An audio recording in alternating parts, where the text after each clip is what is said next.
de pessoas que não, a emocional, a gestão do seu novo normal. Oi, Ali, tudo bem? Seja muito bem-vinda. Obrigado por ter aceitado o nosso convite. E, enfim, eu gostaria de saber como é que tu tá, como é que tá a tua família, como é que tá sendo a tua semana, né? Queria te ouvir um pouquinho. Tudo bom, Clarissa? Tudo bom, pessoal? É uma grande honra estar aqui, porque essa live, ela envolve pessoas muito queridas minhas, a Sicredi Pioneira já está no meu coração, né? Eu estou transmitindo ao vivo também pelo Instagram. Então, talvez, se você está me acompanhando pelo Instagram, você vai chegar um pouquinho depois aí, o que eu estou dizendo, mas a gente vai chegar junto. Eu vou só tentar fazer o seguinte, para garantir que o pessoal do Instagram está me ouvindo e que não tem duplo som. Eu vou botar aqui o meu microfone aqui. Fica à vontade. Vou fazer assim, ó. Aí eu fico com um aqui, mas é só o microfone, para eu não ter que ouvir duas vezes a mim Tu tá mesmo. botando tanta coisa aí que daqui a pouco a gente já tá em rede nacional. Não, tá um troço assim de louco. Primeira vez que acontece isso, porque eu tô falando no YouTube aqui nessa câmera e aqui eu tô falando com o pessoal da internet. Eu tô vendo que tem um delayzinho na internet, mas tudo bem, então vamos seguir. Segue o baile. Então tá bom, tá bom. Então tu me perguntou como é que eu tô, né? Isso. Eu acho, Clarissa, que com as últimas semanas estou melhor, porque embora a gente trabalhe com inteligência emocional, a gente tem um grande risco, quem trabalha com emoções das pessoas, eu faço atendimentos de coaching executivo e também alguns treinamentos online, e mesmo como professora de cursos de pós-graduação, a gente está mergulhado nesse caldo que todo mundo está, não tem essa da gente estar de fora, né? Então, eu confesso que ali pelos meses de abril e maio, eu sofri um pouco de contágio emocional. Eu tive alguns déficits de atenção ou mesmo de energia, eu poderia dizer. Aquele down, assim, aquela, às vezes, tipo, 11 da manhã, aquele cansaço, meu Deus, se tivesse. Então, isso eu acho que todos nós já passamos algum momento desses. E agora eu acho que com base nas próprias técnicas que eu ensino e com a meditação, eu estava comentando contigo antes da gente começar, eu passei a meditar diariamente. Antes era uma coisa que eu fazia quando dava, porque eu gostava. Agora tem horário, tem método, tem tudo. Perfeito. Porque eu estou precisando provar o remédio que a gente tanto fala, né? Esse e tantos outros. Então, estou me sentindo muito bem. Estou adorando estar aqui contigo. Que bom, eu também. Ali, eu vou apresentar o teu mini currículo, né, aqui um pouquinho, antes da gente entrar na primeira pergunta, tá? Para que todos possam te conhecer, para saber um pouquinho melhor de ti. Então, a Alessandra Gonzaga é consultora em gestão da mudança, professora de inteligência emocional na PUC e na Unicinos, doutora em gestão de pessoas, mestre em psicologia clínica, certificada para avaliação e desenvolvimento de inteligência emocional pelo método ESCI, da Korn Ferry, e facilitadora do Senex e diretora da Conexão IE. Então, esse é um pouquinho do currículo da Ali, que vai estar conosco aqui hoje. E a primeira pergunta que eu te faço para a gente começar o nosso bate-papo, né, é o que é essa tal de inteligência emocional? É uma dádiva que a gente recebe, estou agora inteligente emocionalmente, ou é uma competência que a gente pode desenvolver, né? Ou é um comportamento, simplesmente. Então, para que todo mundo fique na mesma página, para que a gente dê o pontapé inicial, eu gostaria de te ouvir um pouquinho em relação a isso.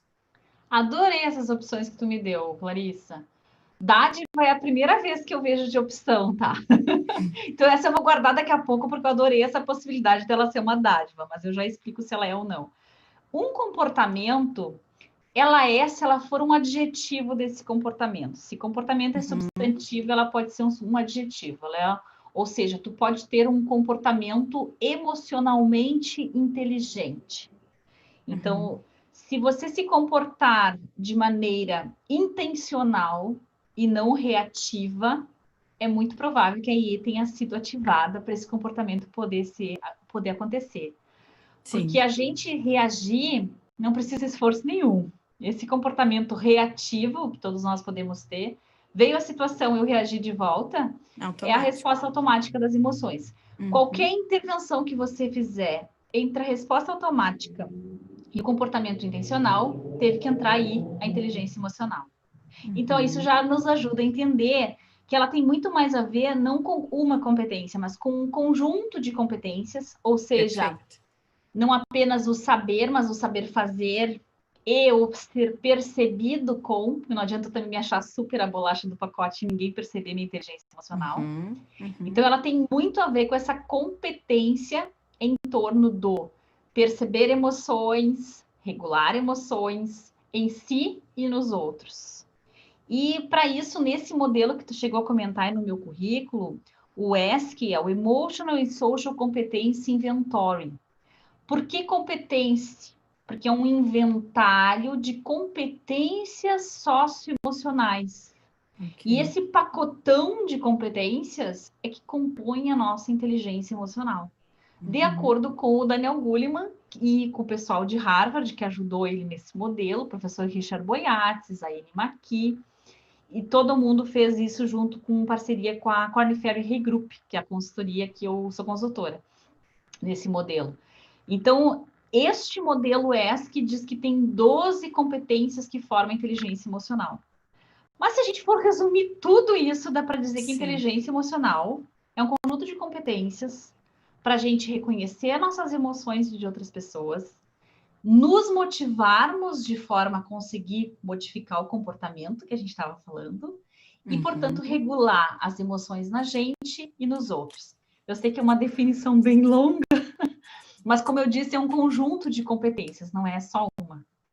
Mas agora a gente vai falando um pouquinho mais, e aí vai ficando mais claro, e a gente vai podendo tangibilizar um pouco esses conceitos, né? Eu imagino que todo mundo tenha se dado conta que logo que eu comecei a te apresentar e tal, eu perguntei como que tu tava, né? E perguntei um pouco mais aberto, para realmente poder te ouvir como é que tu tava, né? Então, tu usou agora, dentro desse conceito, uma das palavras que é reconhecer. Reconhecer o sentimento, reconhecer o que está vindo da outra pessoa.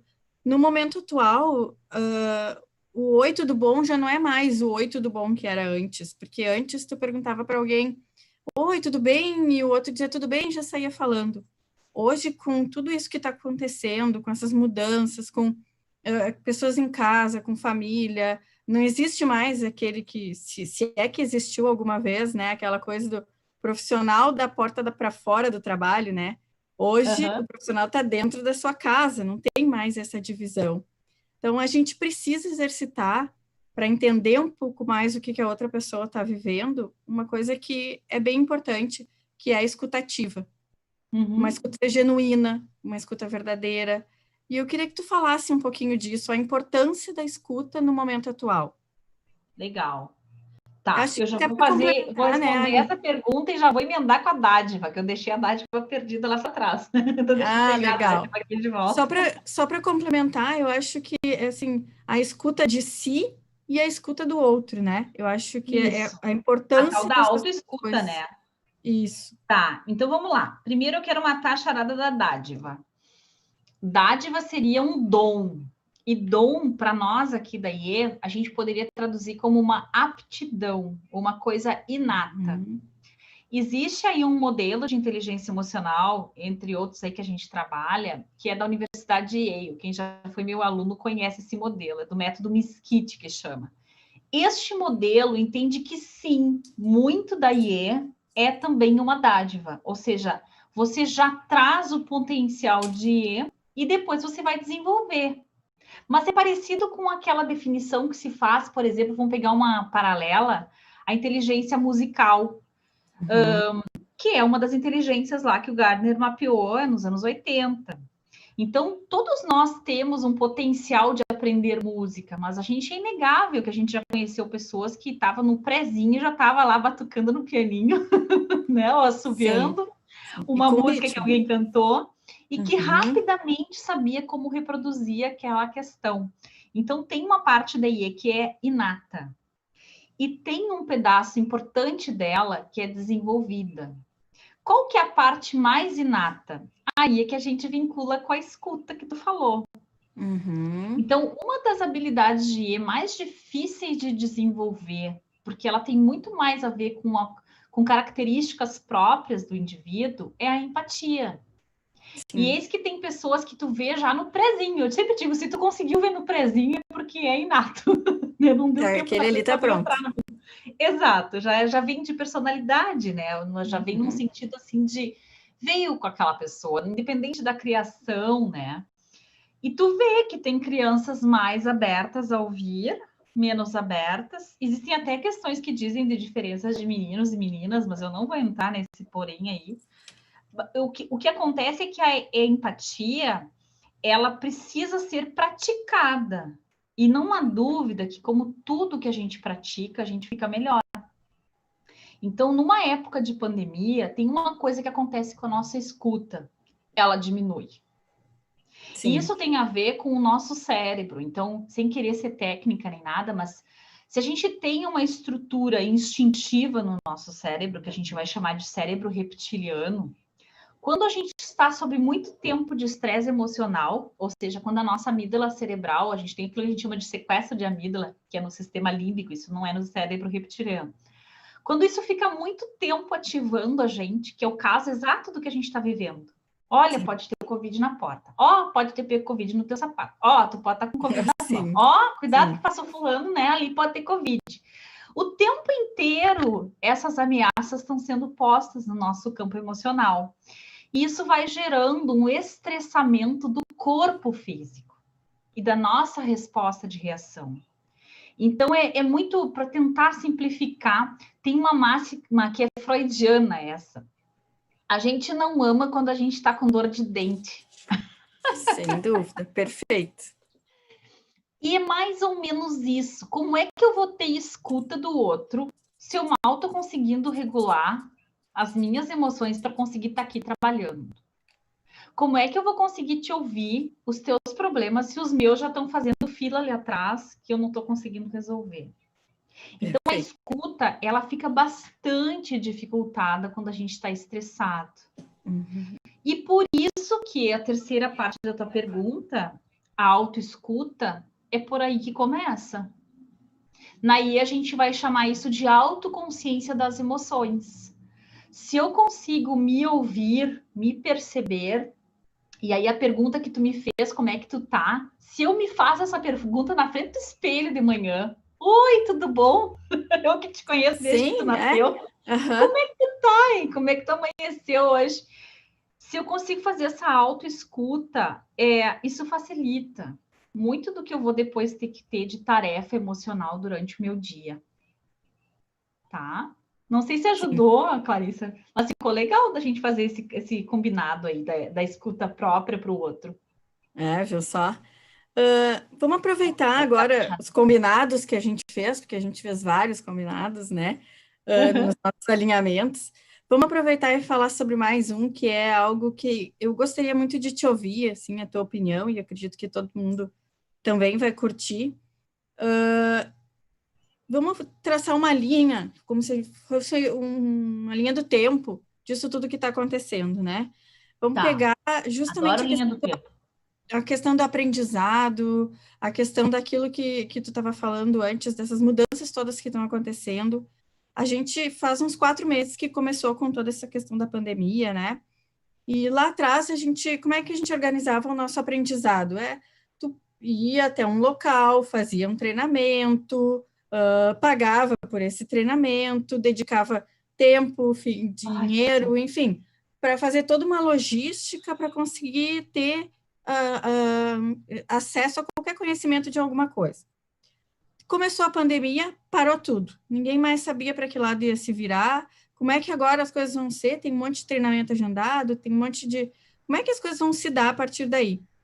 Em seguida, que deu aquela paralisia geral na população, né? Algumas empresas começaram a disponibilizar conteúdos, né?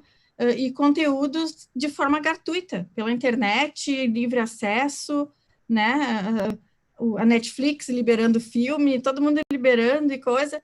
Todo mundo achou uma ideia maravilhosa, dizendo, nossa, Coisa olha como boa. as pessoas são colaborativas, como, né? Tudo certo.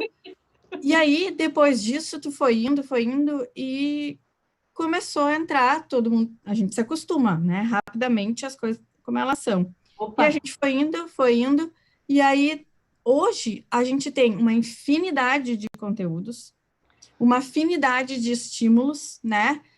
é podcast, é webinar, é live, é não sei o quê, enfim, tem uma infinidade de coisas. O webinar, eu nunca tinha ouvido falar, essa é foi nova. sem querer, o webinar foi uma falha técnica. As webs, enfim, tem tantas coisas que acontecem, que estão aparecendo, estão surgindo, né? E a gente continua com essa sede de conhecimento, né? Quer aprender. E vai uma live, e faz duas lives, e faz 3 lives, e aí a gente não está conseguindo ficar inteiro em nada do que a gente está fazendo. São tantas coisas, tantos adorei isso que tu disse, escolhas verdade. que eu preciso fazer, que eu já não sei mais. A gente até brincou, né, um tempo atrás, quando a gente estava falando, que agora tem até acumuladores de live, né? Quando tu vai fazer uma webinar ou qualquer coisa, a primeira pergunta que a pessoa faz é: vai gravar? Não, porque eu não posso assistir agora, mas vai ficar gravado? Só que estão acumulando, porque não dá, é muita coisa e tu não consegue ver e às vezes nem te interessa. Então, eu acho que uma boa dica que a gente pode dar, e eu queria te ouvir também, é como que a gente escolhe, né? Tá. A partir do quê? A gente falou do conhecimento do eu, da escuta do eu, enfim, contigo a bola aí. Ai, adorei essa linha de raciocínio. Tu vê, esse tipo de pensamento que tu trouxe é uma coisa disruptiva, é sair do lugar comum. E como é que a gente acha uma live para ouvir a Clarissa dizer isso? Não adianta ficar garimpando e ter a tua lista de 500 lives e, aqui achei a Clarissa, né? Então, eu acho que tu tem 3 temas principais que tu traz aí para nós. Uma é a questão do aprendizado. Já há um tempo as pessoas sabem que o aprendizado emocional favorece qualquer outro aprendizado. O que quer dizer isso? Se eu gosto de um assunto, se um assunto me brilha o olho de ver, de ler, de estar perto dele, a chance de eu aprender a respeito disso é enorme. E o contrário, infelizmente, também é verdade. Uma coisa que a gente não gosta, não há Cristo que faça a gente aprender. Eu me lembro sempre das aulas de física no ensino médio, quando eu sofria, sabe? Eu não sofria. Aula é um ótimo exemplo. Porque eu não conseguia entender, era só uma decoreba de fórmulas, e aquela necessidade de conseguir entender, e a sensação de que eu era completamente idiota por não conseguir entender, me fazia entender cada vez menos de física, né? Então, assim, o aprendizado é a primeira ponta do que a gente tem que falar aqui. A segunda ponta tem a ver com as escolhas que tu trouxe. E a terceira coisa tem a ver com essas armadilhas da mente para tentar cobrir uma necessidade de informação. Porque a ansiedade é um estado emocional que te provoca a muitas incógnitas e janelas abertas que tu não consegue fechar, janelas mentais abertas, que tu não consegue fechar. Então, a necessidade de ter mais controle é que te dá esse desejo de, mas será que vai ficar gravada? E a chance de aquilo que ficou gravado eu acessar, truco, tá? Eu digo sempre nas minhas aulas, quantos de vocês têm bibliotecas de vídeos que vocês nunca viram? Listas de livros para ler que vocês nunca leram? Livros comprados que vocês não abriram? Então, assim, a gente já tem conhecimento para 5 vidas no mundo. Para a gente estabelecer qual conhecimento nos serve, a gente tem que ter um olhar um pouco mais, como é que eu poderia dizer? Acho que tem um pouco mais de calma com o nosso próprio processo. A nossa mente não funciona como um grande pendrive, que eu vou lá e plugo naquele monte de live, elas entram e eu já sei coisa boa se desse para fazer isso. Se fosse assim, né? Nossa. Mas não dá. Nosso aprendizado é analógico. Precisa rodar, precisa vir, fazer sentido. Agora eu escrevo sobre isso, agora eu converso com alguém sobre isso. Agora eu vou lá e leio um livro que falava sobre o mesmo tema. Ainda por cima, o aprendizado ele é redundante em diferentes momentos. E tem mais. Diga, não, pois não. Uma das nossas conversas, tu fez a analogia da dieta, né? Eu achei muito legal a analogia da dieta, viu? Ó, vamos lá. Conta para o povo, então, a analogia da dieta. Não, fala tu. Tu é especialista da dieta ali. Não, pensa só, galera, tá? É porque eu também tô tentando, Deus, porque todo mundo tá engordando, né? E a gente tem que cuidar do corpo. E eu tô cuidando muito da minha alimentação demais, assim, já cuidava antes, mas agora então nem se fala. Tô trazendo alimentos mais nutritivos. Porque quando a gente tá comendo, a gente quer comer chocolate, a gente quer comer doce. Eu adoro doce, né? Então, o que eu estou fazendo é nutrir mais o corpo para não chegar naquele alimento que é só gostoso, mas que não te nutre. E hoje mesmo comi uma sopinha de legumes de almoço, coisa que anos atrás jamais eu ia conseguir comer de almoço uma sopa de legumes. Mas enfim, daí a gente chegou nessa analogia da dieta, porque tu pensa num buffet que tu tem que nem tinha lá na PUC 1. Meu Deus do céu, era impossível um ser humano se servir de todos os pratos. Devia ter mais de 50 pratos para se servir. Todos deliciosos. Se tu tentar comer aqueles 50 pratos, tu vai sofrer uma senhora indigestão, tá? Nem consegue. Não vai conseguir saborear prato nenhum. Agora, se tu escolher uns 3 ou 4 e tu saborear esses 3 ou 4, tu vai fazer da tua experiência algo mais significativo. Sem falar que vai descer muito melhor depois, né? E com o aprendizado é a mesma coisa. Se tu tem muitas janelas abertas, tu não tem nenhuma. Eu tenho sempre na cabeceira uns 2 ou 3 livros. Eu não leio tudo ao mesmo tempo, eu fico alternando eles. Mas quando eu começo a ver que tem 5 ou 6, opa, já estou botando elemento demais na minha dieta. Sim. Né? Então, eu acho que mais ou menos isso deveria ser o nosso cuidado, uma certa disciplina. E é por isso que a gente está muito explorando, Clarissa, a gente tem um modelo que a gente segue na Conexão IE, que é o do Kolbe, que são formas de aprender. E eu estou muito interessada nisso. A gente precisa aprender a aprender. Uhum. No nosso tempo, só consumir informação não é aprender. Tá? Junk food de informação não é aprender.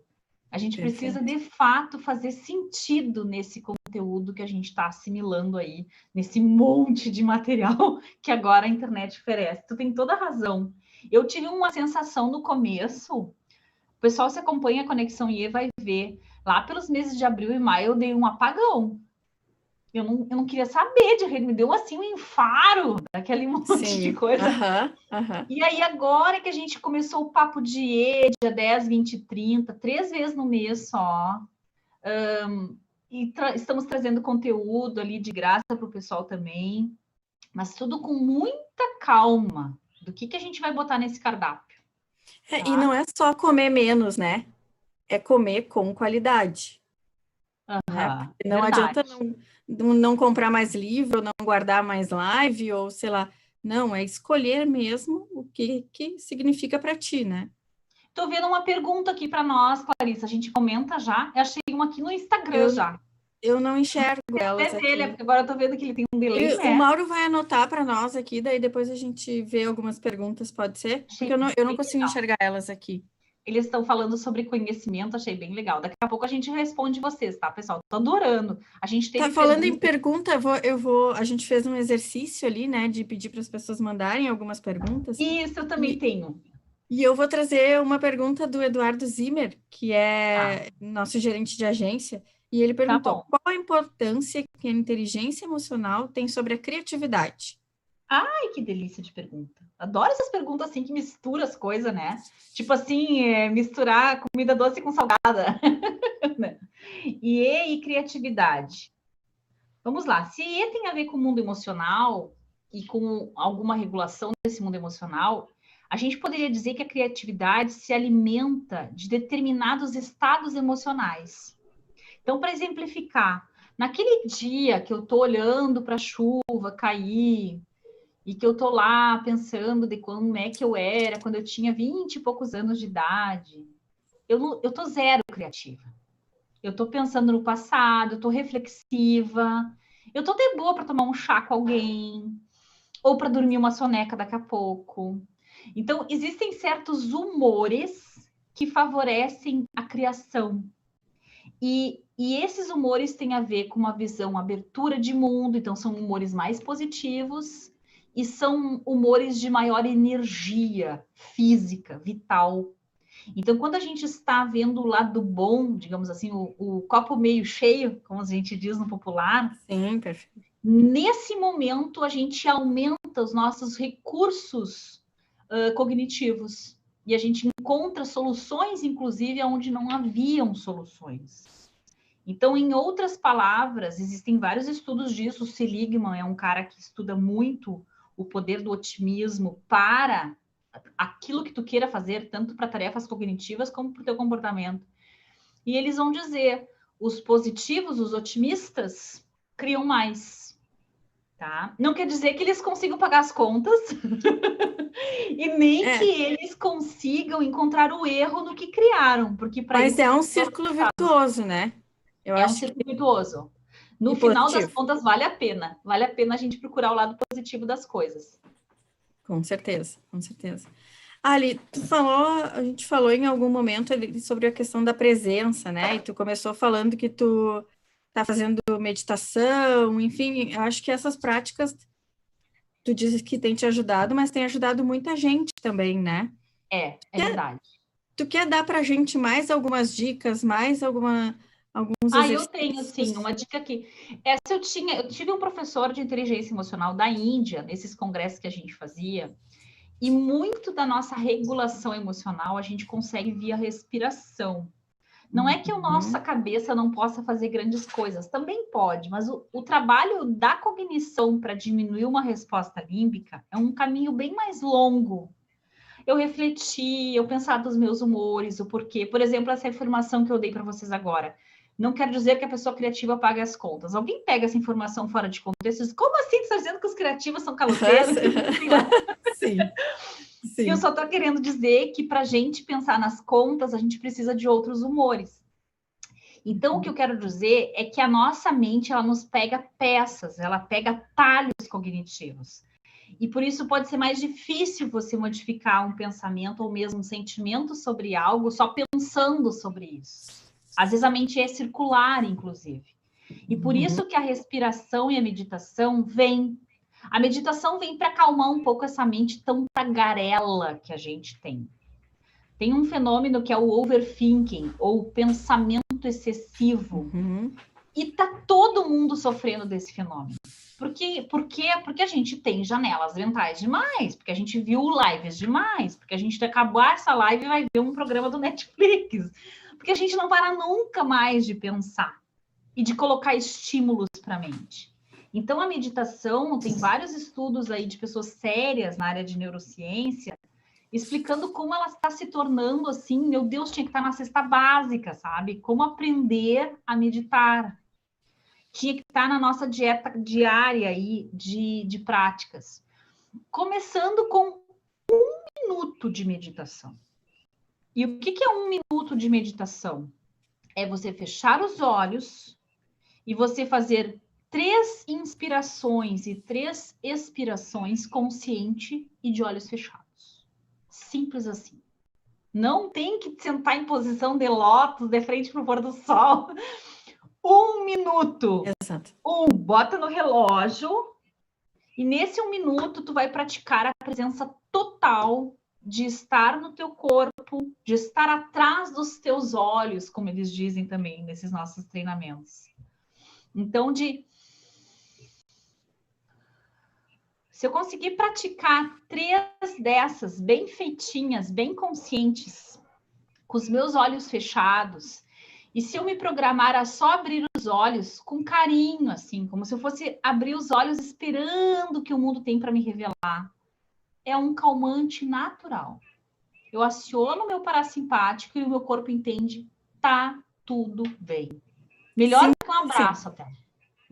Tá? Então, é assim que a gente começa a meditar. A meditação começa com a atenção ao teu corpo, com a atenção ao momento presente, com atenção à tua respiração. Não precisa de nada muito sofisticado. Com o tempo, tu pode ampliar tuas técnicas, tuas práticas. Tem centenas de práticas de meditação. E até para tu achar qual é a que combina contigo. Por exemplo, tem pessoas que fazem meditação ativa. O que é meditação ativa? Bota um iPhone nos ouvidos e vai caminhar numa área verde em que seja possível tu caminhar. Aí vão dizer, Ali, com máscara ou sem máscara? Não sei, tem que ver como é que é na tua cidade, né? Se puder ser sem máscara, melhor. Se não tiver ninguém perto de ti. Se puder ser no pátio da tua casa, circulando ao redor, melhor. Mas se tu não tem como, vai de máscara mesmo, mas vai, né? Com certeza. Então, tem gente que precisa deste movimento para meditar. E o objetivo é sempre o mesmo, acalmar a mente.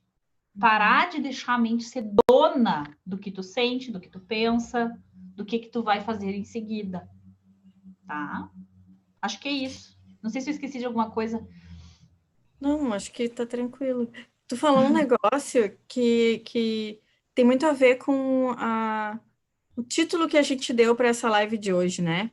A gente ficou naquele tema inteligência emocional, mas e daí? O que complementa, né? E daí a gente chegou na gestão do seu novo normal, Ai, adoro. Adorei isso que tu né? trouxe. Foi tu A que gente criou esse chegou, negócio. Adorei isso aí.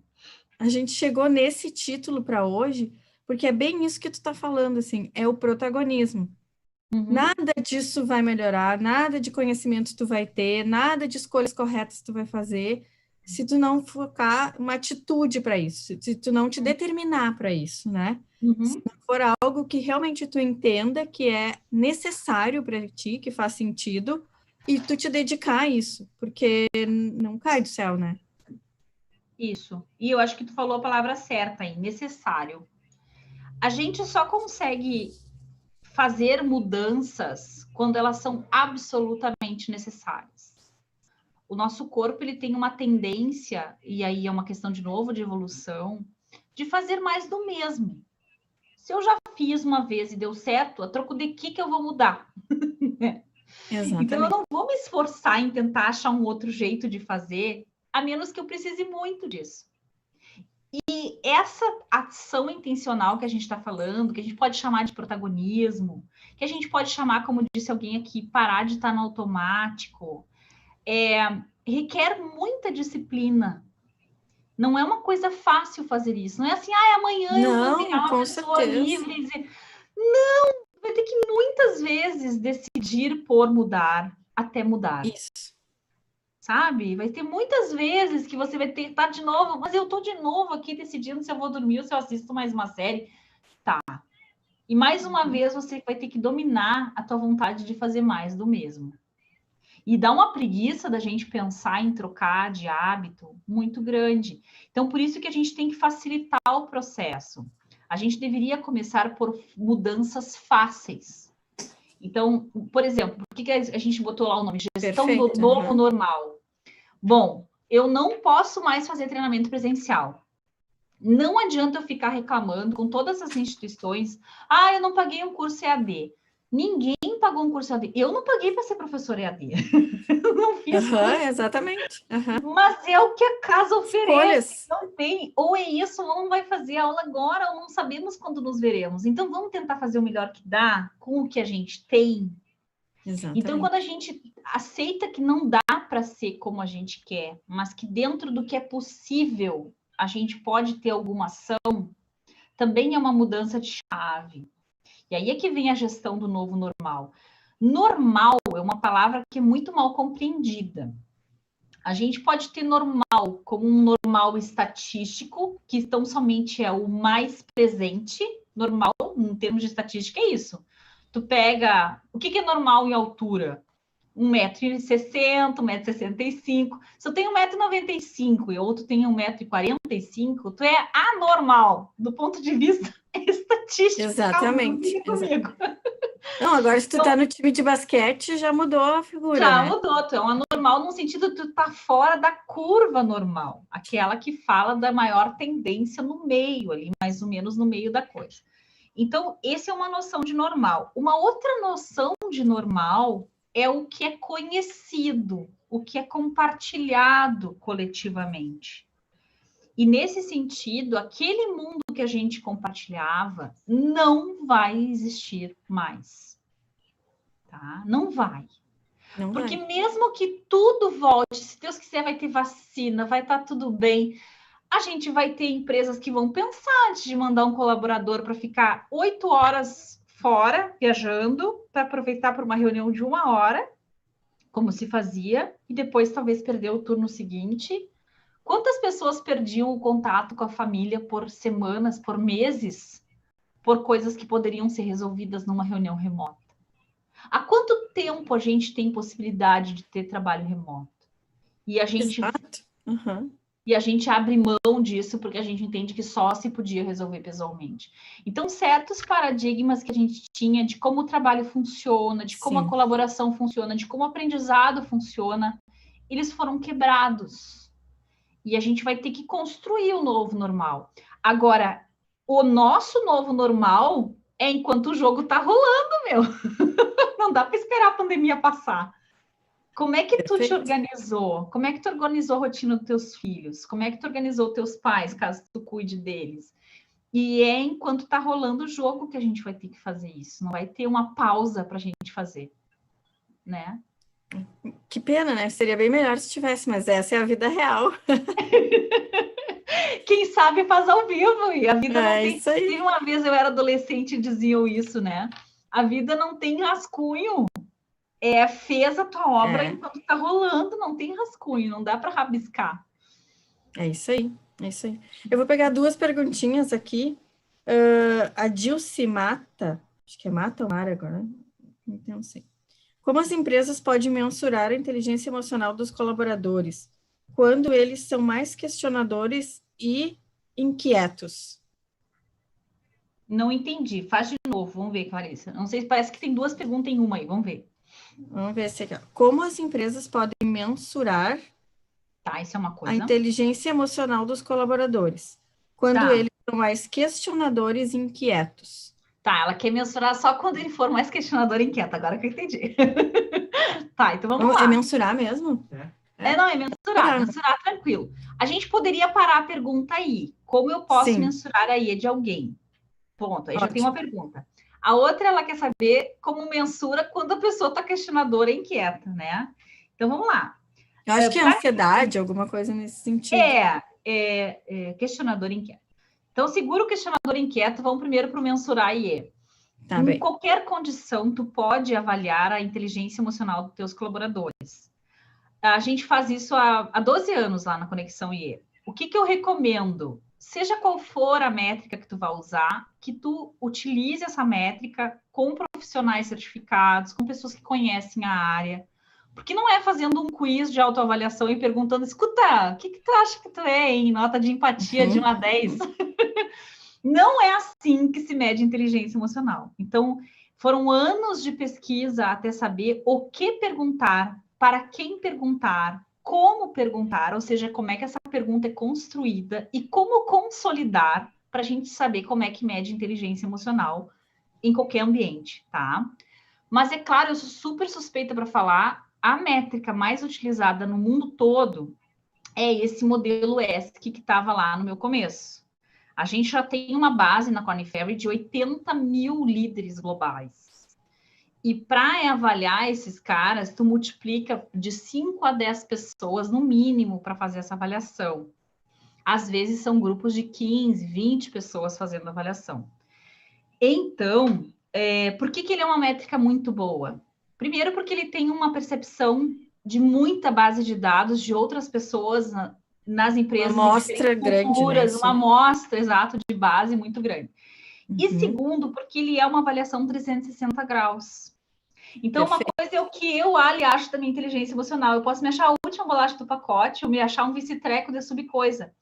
Não significa que eu sei me ver como é que eu coloco e que efeito eu causo nos outros. Mas eu vou ter diferentes olhares do que efetivamente é a inteligência emocional da Ali. Então, eu gosto muito de escalas 360 porque elas nos provêm várias possibilidades de aprendizado. O problema é que se tu aplica mal, tu faz de uma andorinha um morcego. Porque daí tu vai pegar, acontece aquelas... Eu já vi em empresas aqui no Brasil, tem muito isso. Pesquisa 360 graus vira campanha de vereador. Então, tu vai ser... Digamos que eu vou te avaliar a semana que vem, Clarissa. Aí eu vou conversar com todo mundo no corredor. Olha só, vamos avaliar, vamos fazer avaliação. E tu tu vai me avaliar, né? Vamos lá em casa, um chazinho. Eu adoro você. Então vira campanha, fica uma coisa horrorosa. E aí é que a gente tem que saber preparar as pessoas que vão avaliar e principalmente a equipe de RH, quem for conduzir, como é que faz a interpretação desses dados? Como é que transforma isso numa ferramenta de desenvolvimento executivo? Então, eu sei que a resposta é longa, mas dá para avaliar. E busque É um boas métricas. processo, né, Ali? É um processo, não é Todo um um processo. evento. É um processo. Não é um quiz que tu manda por e-mail, o cara responde, está feito. Tem toda uma preparação para fazer isso. É bem Mas eu legal. acho que legal é eles saberem que dá, né? Dá para Dá para mensurar fazer. e que, né? Então que isso existe. Então isso já é E um que antes de legal. medir, a gente deveria poder fazer coisas que nem tu fez comigo na live. Se uma empresa, as pessoas já conseguem começar uma reunião, como que tu tá te sentindo, por exemplo? Isso já é uma pergunta tão legal para ativar a inteligência emocional de alguém, que é um jeito tão bacana de tu começar a colocar permissão para sentir, que às vezes a gente não se dá no trabalho, que é bem bacana começar por aí. E aí que eu chego na segunda parte da pergunta dela, uma pessoa que é questionadora e inquieta. Olha, talvez a última coisa que ela precise é de uma avaliação. E aí a gente volta para tua escuta lá. Às vezes a pessoa, Perfeito. tudo que ela quer é poder desabafar, é falar. Ah, mas eu não sou psicóloga, já ouvi isso também. Eu sou gestor de pessoas, eu não sou psicóloga. Não é para você cuidá-la clinicamente.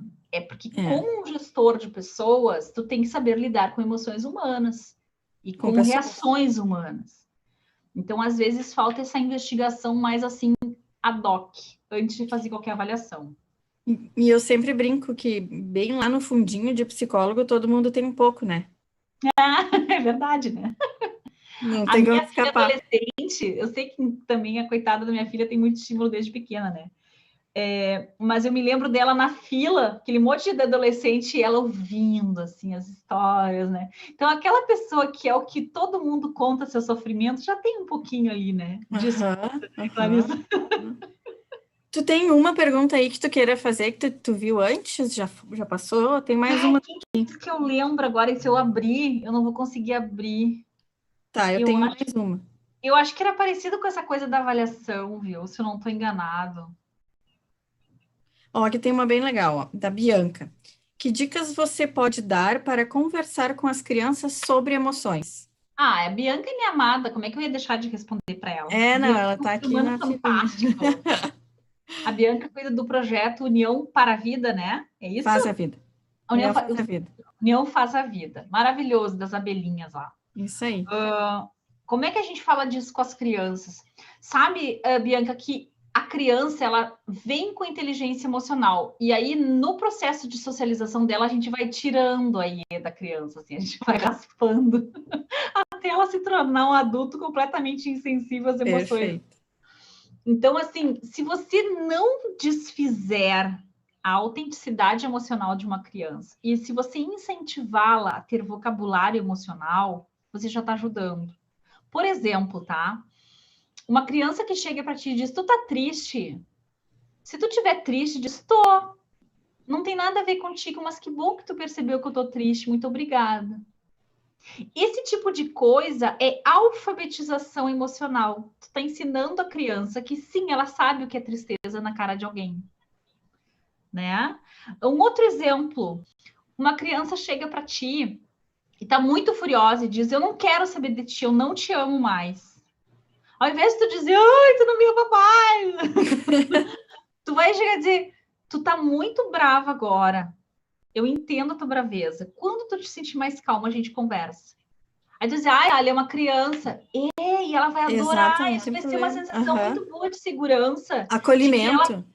de que ela pode ficar brava e tu vai suportar isso, porque o adulto ali é você e não ela, né?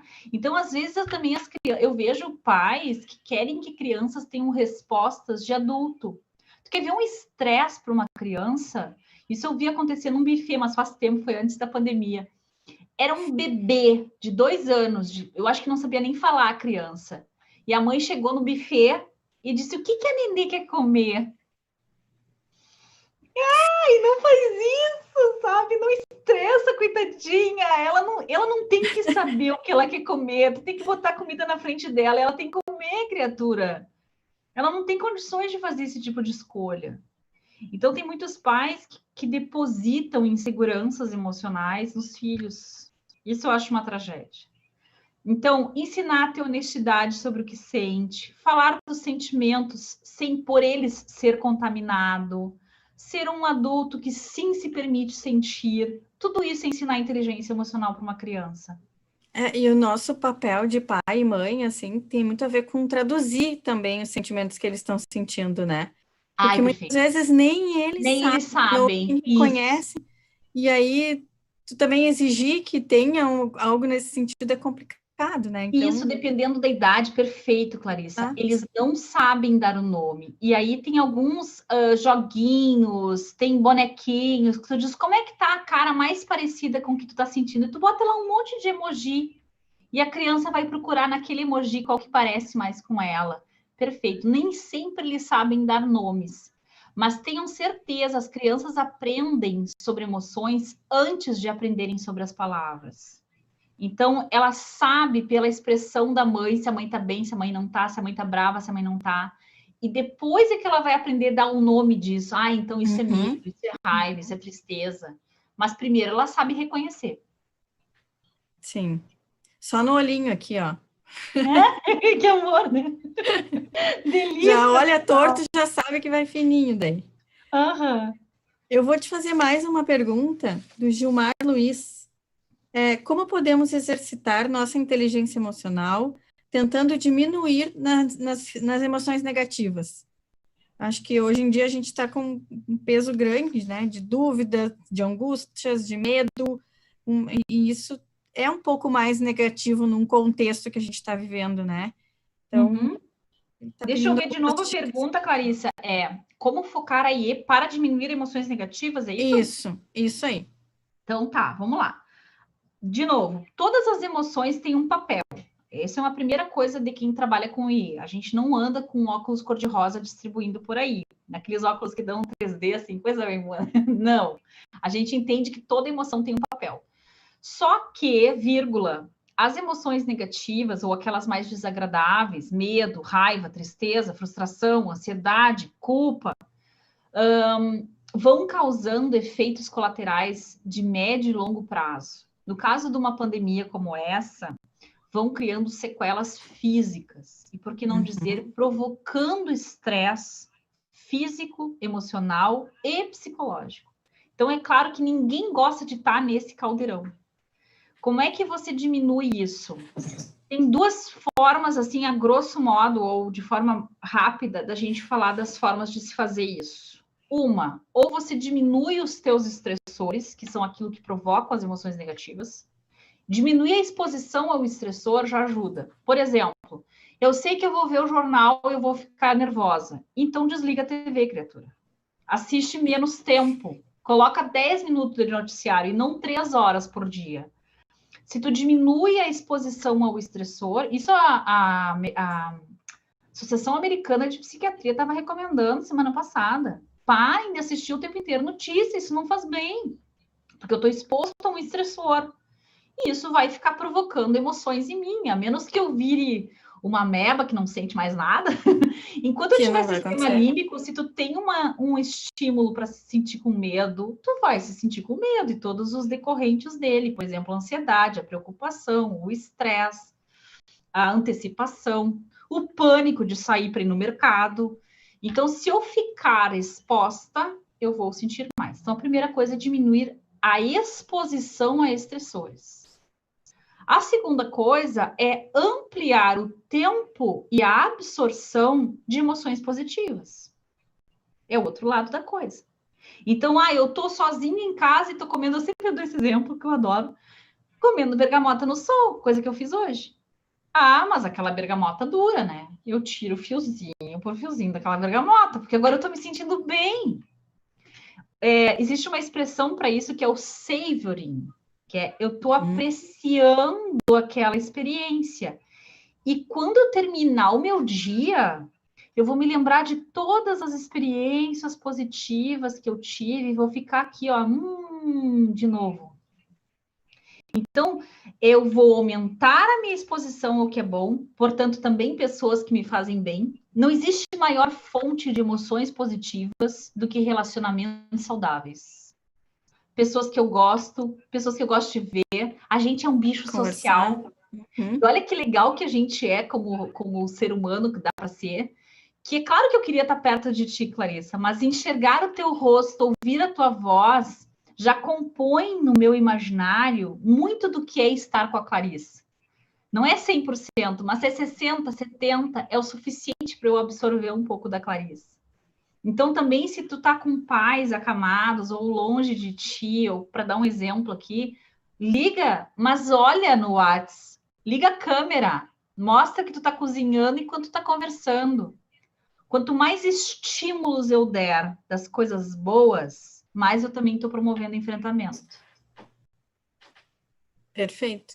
E mais uma vez a gente volta para a questão do autoconhecimento, né? Como é importante tu ter o autoconhecimento ou parar para pensar em ti mesmo para identificar essas coisas. Porque se tu não para ter isso, tu vai continuar assistindo o jornal a vida inteira e não Isso. entendendo por que está cada vez mais angustiante, mais... Ai, mas é tão ruim eu ver esse jornal, mas eu quero tanto ver. E a gente começa a ficar com a curiosidade mórbida. No começo estava assim, ai, mas será que já chegamos em 100 mil? Já chegamos em 150? Ai, será que vai ser até semana que vem? E tu começa a desenvolver, assim, um olhar só para o que está negativo. E isso não te promove enfrentamento. Não tem como tu ir lá te mexer em coisas que promovem mal-estar e querer sair bem. Troca os teus hábitos. E quanta coisa a gente está aprendendo, né, Ali, assim, positivas, né, para que realmente se dedicar e dizer, eu quero tirar proveito de tudo isso, porque não tem outra opção, isso está acontecendo e ponto final, né? Então, para quem faz essa escolha de tirar proveito de tudo isso, eu acho que a gente está recebendo estímulos infinitos, né, estímulos positivos. Mas, de novo, são escolhas, né? Eu posso escolher continuar vendo jornal e ficar agoniado o tempo inteiro, ou eu posso escolher fazer desse limão literalmente uma limonada. Legal. Eu achei que uma coisa que tu comentou aí me fez pensar algo também como enfrentamento. A gente já está chegando no fim aqui do Insta. Sim, eu ia dizer, Daqui a pouco a gente vai cair aqui, né? Continuar falando. Mas eu ia comentar o seguinte: uma das fontes mais incríveis de bem-estar é fazer algo por alguém. E fazer algo por alguém que tu ama mais ainda. Então, se tu tá te sentindo muito down, também sai do teu casulo. Vai atrás de pessoas, manda um áudio para alguém que tu gosta, escuta a voz de alguém que tu ama, faça uma refeição para alguém que não esperava, chega com um chazinho para o companheiro, para a companheira, para o filhinho, e diz: olha aqui o que a mãe fez para ti, o que eu fiz para ti, amor. Esse tipo de ato faz bem, alimenta a alma da gente. E aí a gente chega nessa live falando mais do que de virtudes humanas. Eu acho que a pandemia está nos proporcionando uma ponte para essas virtudes, se a gente souber cultivar, né? Perfeito. Bom, a gente está indo para o finalzinho, né? Tem mais três minutinhos. Eu quero te agradecer bastante. A gente poderia ter ficado aqui conversando mais um tempão. A noite inteira, né, Clarissa? Mas, enfim, não quero que derrubem a gente lá. Eu vou cuidar um pouquinho do tempo, né? Exatamente. Ali, muito obrigada, tá? Vamos ver se a gente se reencontra mais algumas vezes, né? Eu amo Nova Santa Rita, esqueci de... Desculpa, Nova Petrópolis. Nova Petrópolis. Amo Nova Petrópolis, já estive aí algumas vezes com vocês, e eu disse para a Bianca que eu ainda vou acabar morando nessa cidade, tão apaixonada que eu sou por Nova Petrópolis. Bem-vinda, então, porque aqui no Sicredi, às vezes a gente brinca que está populando a cidade, porque a gente vai trazendo pessoas e o pessoal vai morando. Mas, enfim, então, tu quer deixar teu recadinho final, falar alguma coisinha, para depois a gente...